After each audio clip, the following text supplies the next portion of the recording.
Hey y'all, this is Monarch Mama, and this is assignment number 5 for the Virtual Homeschool Co-op. And the question for assignment number 5 is, how do you take care of yourself? And I feel like that's a really hard question. I had to really sit down and think about that one because I don't really feel like I'm doing a very good job of taking care of myself. But I'll tell you a few of the ways that I try to take care of myself. The first way I would say is that I try to stay in God's Word, and a couple of the ways that I do that is by being involved in a Bible study fellowship group that meets on Monday nights during the school year. My daughter and I attend, it's called Bible Study Fellowship. It's based out of San Antonio, but they have groups that meet all over the place in different languages even. So last year they studied Revelation, and this year, starting in September, they'll be studying the book of John. So we're looking forward to that.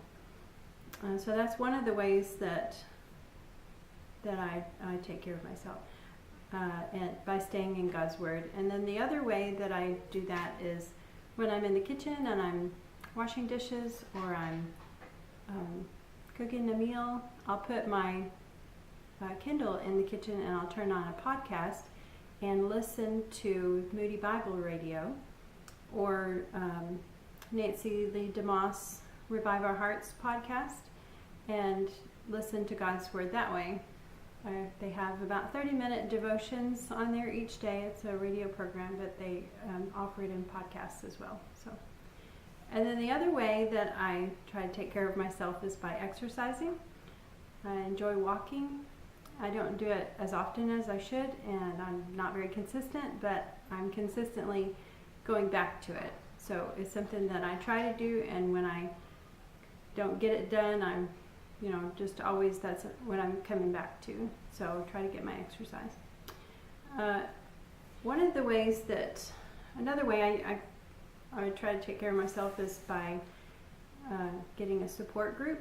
So when we first moved here, we were coming from a town that did not have a very good support group for homeschool, but in our area we have a really big homeschool group, and it was very active at the time, and so we were blessed to be able to participate in the homeschool group that we are, so that the kids can interact with other kids that are going through the same curriculum maybe, or just being homeschooled in general, and able to connect with other kids. But also it's helpful to me so that I can connect with other moms that are doing the same thing that I'm doing, and so we can support each other.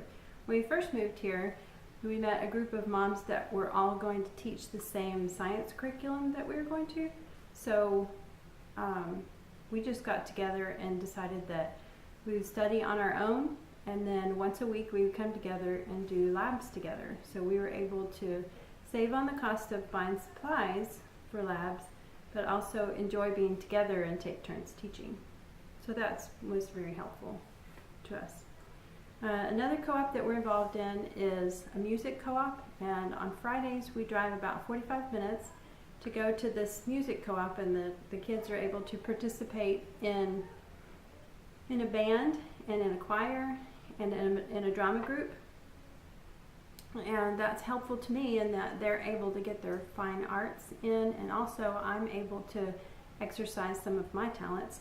I have a little bit of a music background, so I'm able to teach one of the classes, and it helps me to be able to get better at something that I have a skill in. So it's helpful to me in that way. Another way that I try to take care of myself is by having a creative outlet, and the music group that I was just talking about, that's one of the ways that is one of my creative outlets that I'm able to do. And another way is by watching monarch butterflies. In my backyard I have some plants they're called milkweed for butterflies, and they attract monarch butterflies.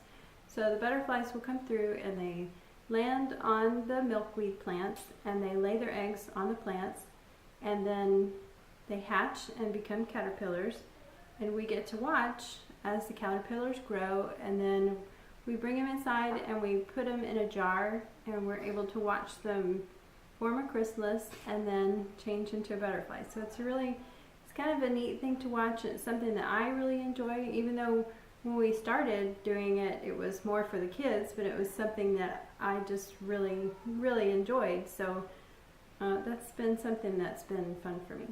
So if I can find a picture, I'll put a picture of one of them at the end of the video. So, one other creative outlet that I'm trying to get into is, that's kind of what this YouTube channel is about. It's kind of like a new hobby. So I got interested in it through watching Amanda with the Fun Little Home, and by watching Just So Trish. I really enjoyed their channels, and I felt like that maybe I could contribute in some way, and instead of just being a consumer of the videos, I could be a producer and actually contribute to and be a part of the homeschool group. So this is my new hobby, and I'm trying it out, and hopefully I'll get more comfortable with it as we go. And then the last way that I try to take care of myself is by just pampering myself in just some small way. And one of the ways that I like to do that is I have an Ipsy bag subscription. So once a month I get something fun and exciting that's just for me through my Ipsy bag, and I get to enjoy all of those products. Anyway, that is my video on self-care and taking care of yourself, how I take care of myself as a homeschool mom. I hope it was helpful to you, and if there's any of those things in there that you're interested in, or that maybe you also do to take care of yourself, let me know about it, and y'all have a wonderful day.